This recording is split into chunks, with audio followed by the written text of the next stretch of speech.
తెలంగాణ రాష్ట్రంలో నిన్న జరిగినటువంటి పరిణామాలు చూస్తూ ఉంటే ఒకవైపు కాంగ్రెస్ పార్టీ సోషల్ మీడియా హ్యాండిల్లో పెట్టేటువంటి ట్వీట్ విషయం కావచ్చు, లేదంటే ఇంకొక కవితకు సంబంధించిన ఢిల్లీ లిక్కర్ స్కామ్తో పాటు ఈరోజు కొత్తగా ఒక కేరళ లిక్కర్ స్కామ్ అనేటువంటి ఒకటి తెరపైకి వస్తూ ఉంది. దీనికి సంబంధించిన విషయాలను పూర్తిగా మనం మాట్లాడే ప్రయత్నిద్దాం. ముందుగా కాంగ్రెస్ పార్టీకి సంబంధించినటువంటి సోషల్ మీడియా అకౌంట్లో పెట్టినటువంటి ట్వీట్ గురించి ఒకసారి మనం డిస్కస్ చేసేటువంటి ప్రయత్నం చేద్దాం. వాళ్ళు కాంగ్రెస్ పార్టీ ఏ విధంగా అంటే దాన్ని చాలా క్లియర్గా ఒక హ్యాండిల్లో పెట్టినటువంటి ట్వీట్ ఏదైతుందో, వాళ్ళ అఫీషియల్ హ్యాండ్లో పెట్టిన ట్వీట్ ఏదైతుందో అది చాలా పెద్ద ఎత్తున వైరల్ అవుతూ ఉన్న విషయం మనం చూస్తూ ఉన్నాం. సో దానికి సంబంధించి బీఆర్ఎస్ పార్టీ విపరీతమైనటువంటి ప్రచారం చేస్తూ ఉంది తెలంగాణలో. అదేవిధంగా భారతీయ జనతా పార్టీ కూడా ఢిల్లీకి సంబంధించినటువంటి ఎన్నికల్లో ఈ యొక్క ట్వీట్ను వాడుకొని కాంగ్రెస్ పార్టీ తెలంగాణలో పరిస్థితి ఏ విధంగా ఉందనే కోణంలో చాలా క్లియర్గా వాళ్ళు దాన్ని కూడా ప్రచారం చేస్తున్న విషయం మనం చూస్తూ ఉన్నాం. నిన్న చాలా పెద్ద ఎత్తున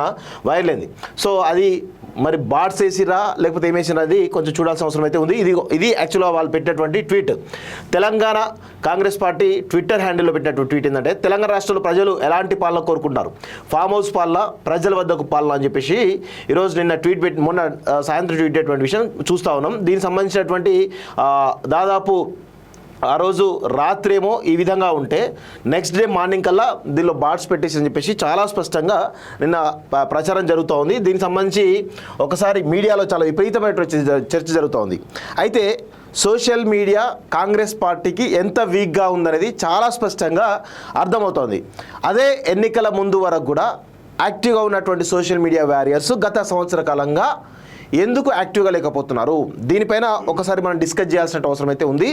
నిన్న దీనికి సంబంధించి ఇటు Congress party social media conveners ఎవరిలో వాళ్ళు ప్రెస్ మీట్ పెట్టడం జరిగింది. అదేవిధంగా బీఆర్ఎస్ పార్టీ సంబంధించిన వాళ్ళు కూడా చాలా పెద్ద ఎత్తున విమర్శలు ఒకరిపై ఒకరు విమర్శలు చేసుకునే సందర్భం మనం చూస్తూ ఉన్నాం.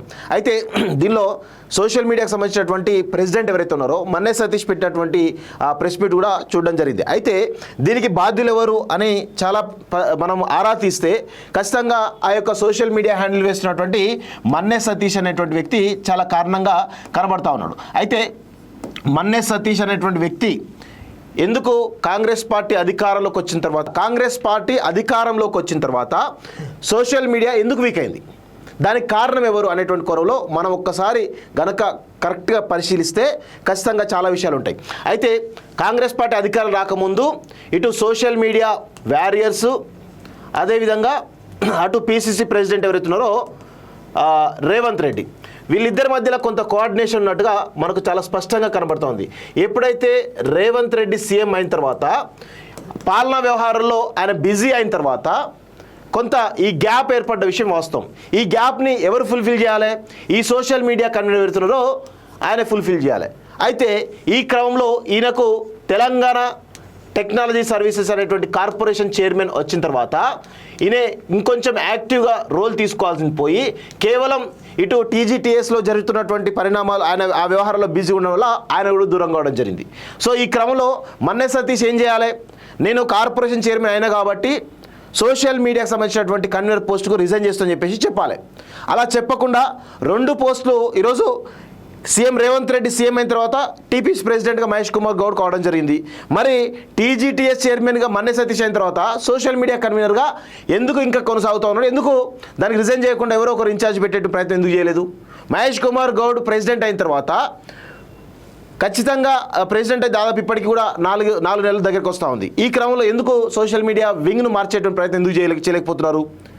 సో ఇట్లా వాళ్ళు చేస్తున్నటువంటి పనులు మంచి పనులు కావచ్చు, లేకపోతే పార్టీ కార్యక్రమాలు కావచ్చు, ఇంకే కార్యక్రమాలు కావచ్చు, ప్రచారం చేసుకోకపోవడం, సోషల్ మీడియా వారియర్స్ పట్టించుకోకపోవడం వల్ల ఈరోజు సోషల్ మీడియా వారియర్స్ అనేవాళ్ళు ట్విట్టర్లో కానీ, ఫేస్బుక్లో కానీ, యూట్యూబ్లో కానీ, అదేవిధంగా ఇంకా వివిధ రకాల ప్లాట్ఫామ్స్లలో ఎలాంటి ప్రచారం లేకపోవడం వల్ల, అదేవిధంగా ఇటు బీఆర్ఎస్ పార్టీ ఒక పెయిడ్ క్యాంపెయిన్ చేస్తున్నటువంటి చాలా స్పష్టమైనటువంటి తీరు కనబడుతూ ఉంది.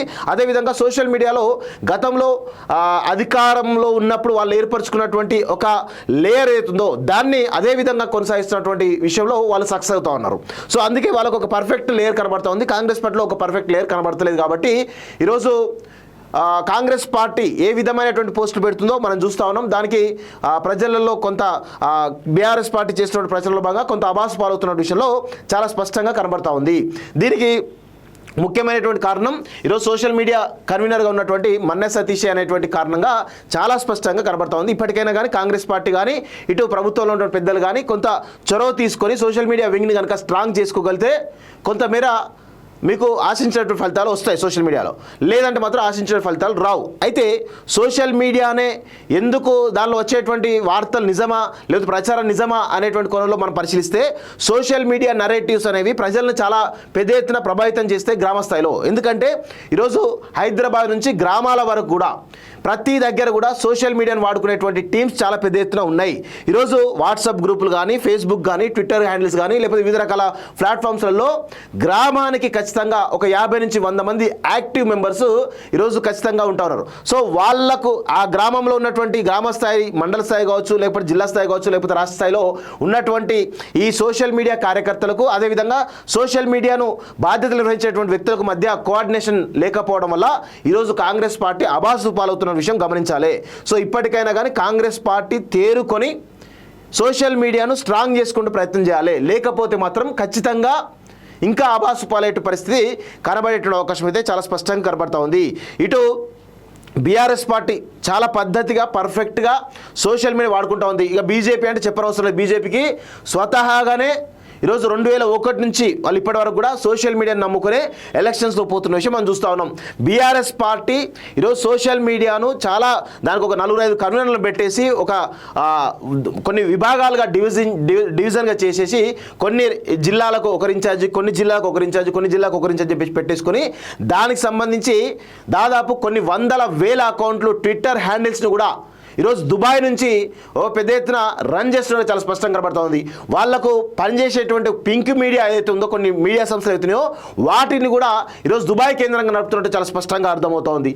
ఇలా పర్ఫెక్ట్గా వాళ్ళేమో గ్రౌండ్లో కృత్రిమంగా కాంగ్రెస్ పార్టీ పైన వ్యతిరేకమైనటువంటి ఒక అభిప్రాయాన్ని తీసుకురావడంలో సక్సెస్ అవుతూ ఉంటే, వీళ్ళు అధికారంలో ఉండి అదేవిధంగా Congress party social media wings ఉండి కాంగ్రెస్ పార్టీలో ఉన్నటువంటి వివిధ విభాగాల నుండి కూడా సక్సెస్ కాలేకపోతున్నారు.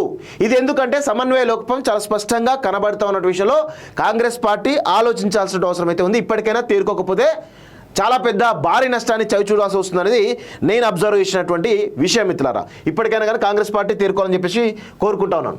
ఒకసారి మనం మార్నింగ్స్కి వెళ్ళేటువంటి ప్రయత్నం చేద్దాం మిత్రులారా. ఒకసారి కాలేజ్ టీవీ లైవ్ను చూస్తున్న వాళ్ళు దయచేసి లైవ్ను లైక్ చేయండి, కామెంట్ చేయండి, షేర్ చేయండి. అదేవిధంగా సబ్స్క్రైబ్ చేయని వాళ్ళు సబ్స్క్రైబ్ చేసుకోవాల్సిందిగా కోరుతా ఉన్నాను మిత్రులారా. Please like, comment, share and subscribe. అయితే ఇంకొక మనం విషయం కూడా మనం చూడాల్సిన అవసరం